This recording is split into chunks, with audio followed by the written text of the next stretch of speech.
తమ సమస్యలను పరిష్కరించాలని కోరుతూ కాకినాడ మున్సిపల్ కార్పొరేషన్ క్లాప్ వాహన డ్రైవర్స్ నాయకులు డిమాండ్ చేశారు. సోమవారం కాకినాడ కలెక్టరేట్లో నిర్వహించిన గ్రీవెన్స్ సెల్లో సిఐటియు నాయకులు పి వీరబాబు ఆధ్వర్యంలో క్లాప్ వాహన డ్రైవర్స్ జిల్లా రెవెన్యూ అధికారి జె వెంకటరావును కలిసి క్లాప్ వాహన డ్రైవర్స్ సమస్యలపై వినతిపత్రం అందజేశారు.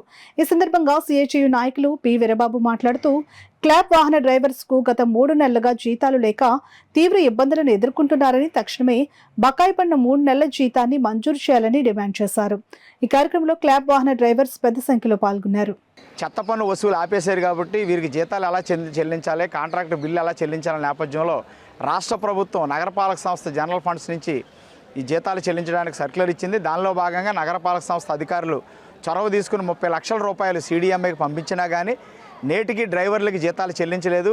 ఇప్పటికి 3 నెలల జీతాలు బకాయి ఉంది. 4వ నెల కూడా పూర్తయిపోతుంది.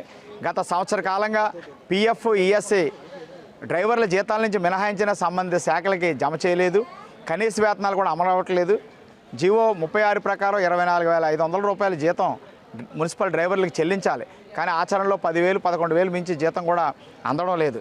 ఒకవేళ రాష్ట్ర ప్రభుత్వంగానే ఈ క్లాప్ వాహనాల కాంట్రాక్ట్ని రద్దు చేస్తే నగరపాలక సంస్థ ఆధ్వర్యంలోనే ఆప్కాస్ ద్వారా కానీ వికాస్ ద్వారా కానీ డ్రైవర్ల నుంచి నగరపాలక సంస్థ ఈ వాహనాలు నిర్వహించి ఉద్యోగ భద్రత కల్పించాలి డ్రైవర్లకు అందరికీ విజ్ఞప్తి చేస్తున్నాం.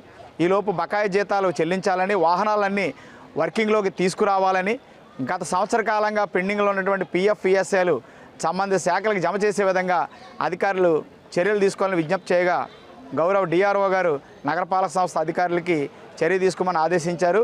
వారికి ధన్యవాదాలు తెలియజేస్తున్నాం.